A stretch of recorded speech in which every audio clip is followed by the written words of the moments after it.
যে তৃতীয় আৰু চতুৰ্থ শ্ৰেণীৰ কোনো কৰ্মচাৰীয়ে এতিয়া ইনকাম টেক্স দিব নালাগে জুনে মাহত 1 লাখ টকা দৰমহা পায় তেওঁলোকেহে ইনকাম টেক্স দিব লাগিব তানে 12 লাখ টকা বছৰ আৰু মাহত 1 লাখ টকা উপাৰ্জন নকৰা কোনো ব্যক্তিয়ে এইবাৰ আৰু আয়কৰ দিব নালাগে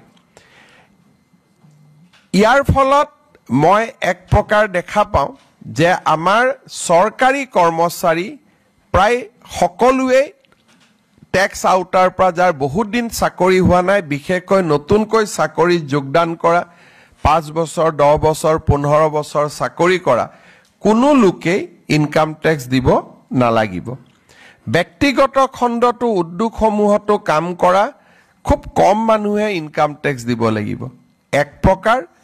খুব ভাল ফাৰ্স্ট ক্লাস কন্ট্ৰাক্ট নকৰা বা ভাল কোনোবাই ব্যৱসায় নকৰিলে ইনকাম টেক্স দিয়াৰ প্ৰয়োজনীয়তাটো বহু পৰিমাণে নোহোৱা হ'ব ই ভাৰতৰ মধ্যবিত্ত সমাজখনলৈ এক বিশাল সকাহ